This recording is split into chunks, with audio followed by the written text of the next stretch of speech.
Венце, какви са тези странни столове? Страхотни столове. Това са столове за активно седене. Седим и се движим. Седим и горим калории. Седим и правим мускули. Динамичните столове за активно седене ни учат да седим правилно. Помагат ни да се отървем от редица заболявания, които са пагубни за седящите хора. Хората все повече седим. Дискови херни, болки във врата. Най-вероятно всички са запознати с това как накрая главата ни е станала такава. С столовете за активно седене ние се движим, докато седим. И най-якото е, че който иска да се убеди в ползите, изпращам продуктите безплатно. Така че човек да има време в къщи, да ги пробва и сам за да се убеди в ползите от активното седене. Добре, ти ли ги измисли? Ти ли си и дизайнера? В момента в световен мащаб сме 4 човека. Аз съм позициониран в Европа, има един мъж в Норвегия, в Щатите и за къде съм без китайци. Които правят такива столове, така ли? Правят столове за активно седене. Самите движения и самия дизайн, всеки човек си го определя. Аз създавам движението, за това човек да може да променя позите на седене, да може да седи като на нормален стол, може да има клечаща работна поза, която е забравена, а от изключителна важност за хуманоида. Защото човек преди се е движил и е клечал. Вече седи и за това страдаме от редица заболявания в нашето тяло. Защото по цял ден седим и няма движение. Тоест това не е статично, а ние се движим. Тоест да спра да ходя на фитнес. Това ли искаш да ми кажеш? Може, това ти е перфектното допълнение след фитнеса и за презина. Здравословният начин на живот не е само храна и спорт. Здравословният начин на живот е начинът, по който седим. Човек трябва да се движи. Ние внасяме движението и в офиса. Внасяме здравословния начин на живот на работното място.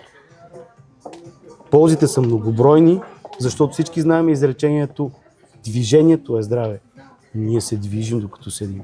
Изключително интересно, екстравагантно нещо. Аз се надявам и оператора да хвана и твоето усмивка, когато седнахме. Децата ги учим да седят правилно и служат за превенция от редица гръбначни заболявания, които напоследък все повече деца се разболяват заради неправилната поза на седене. Учим ги да държат главата там, където е мястото. Превенция от остеохондроза. Учим ги да стоят с изправено тяло и гърба да с правят физиологични извивки. Лордоза, кифоза. Извинявай. Според теб има ли място на тези столове в училищата? Или само за вкъщи, в домашна атмосфера и в офиси? Тези столове в скандинавски държави масово преоборудват детски центрове.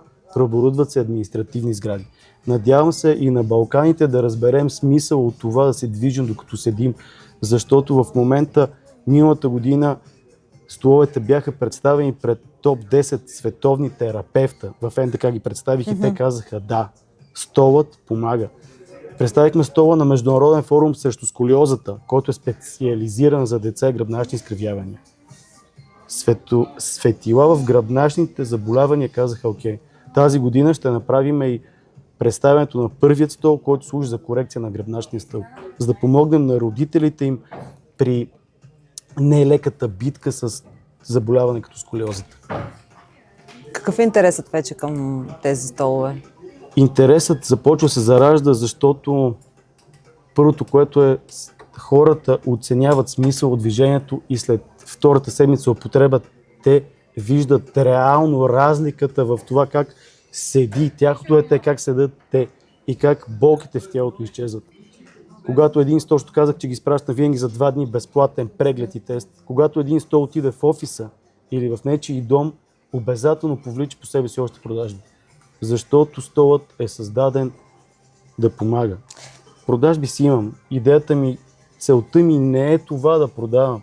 Целта ми е да покажа на хората смисъл от движението по време на седеж и да спрем да си мислим, че когато в един стол може да се разложим, това е хубаво за нашето тяло. Добре, как ти дойде идеята ти? Каква ти е професията? Аз съм се заболявал. Аз съм журналист, учител, пиар. Страдах от изключително ужасни болки в кръста. Имам дискова херния на L4, L5, впоследствие започна ужасно главоболие. Бях поставен на кръстопът в живота, когато случайно разбрах за седящ, за коленната поза, за динамичното седене. Направих си един стол за себе си и тогава се убедих първо че столът помага и не ми беше трудно да взема решението, да инвестирам в това и да се създаде едно наистина производство, което е насочено към потребителя. Защото На пазара има още 3 модела такива столове, но за съжаление цените са такива, че стандартното българско семейство, средностатистическо, не може да си го позволи. Говориме за разлика от 3 пъти по-скъпи модели. Аз искам столът да бъде достъпен, защото столът помага. Не по себе си го видях.